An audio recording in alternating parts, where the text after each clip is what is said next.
Now, things to keep in mind and why I'm upgrading this currently. I have a mppt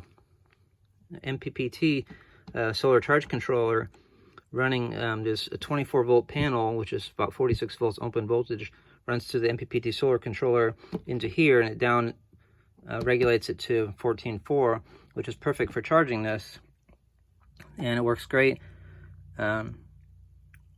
The problem is when this reaches max voltage, the charge controller says, oh, that's enough, I'm not taking any more, and it shuts off the input here, and all of a sudden the mppt controller goes from pumping out all this power to nothing, and it can't compensate fast enough, and it sends the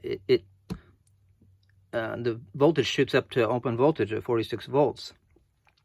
So you'll get a temporary spike up to 46 volts on here just for a second or so, and that's okay for your battery. I wonder what it's going to do if it is sending that in here, but it hasn't been a problem.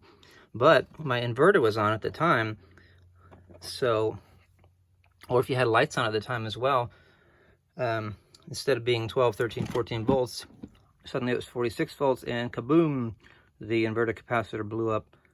So be wary of using a higher voltage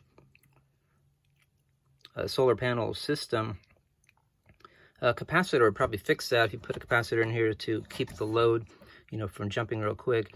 I have noticed it on my milk crate unit as well. It uses standard 12 volt panels, which, maybe 20, 21 volts open circuit with no load. And when the battery is completely charged, the voltmeter will spike up.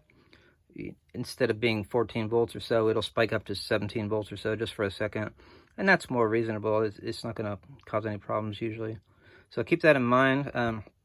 Had some 24 volt panels running through an mppt, and it was not a good idea. If it's going straight to the battery, it's fine, but anything else connected in circuit, even potentially this, the controller in here, any lights, the inverter, it's not good. Keep that in mind.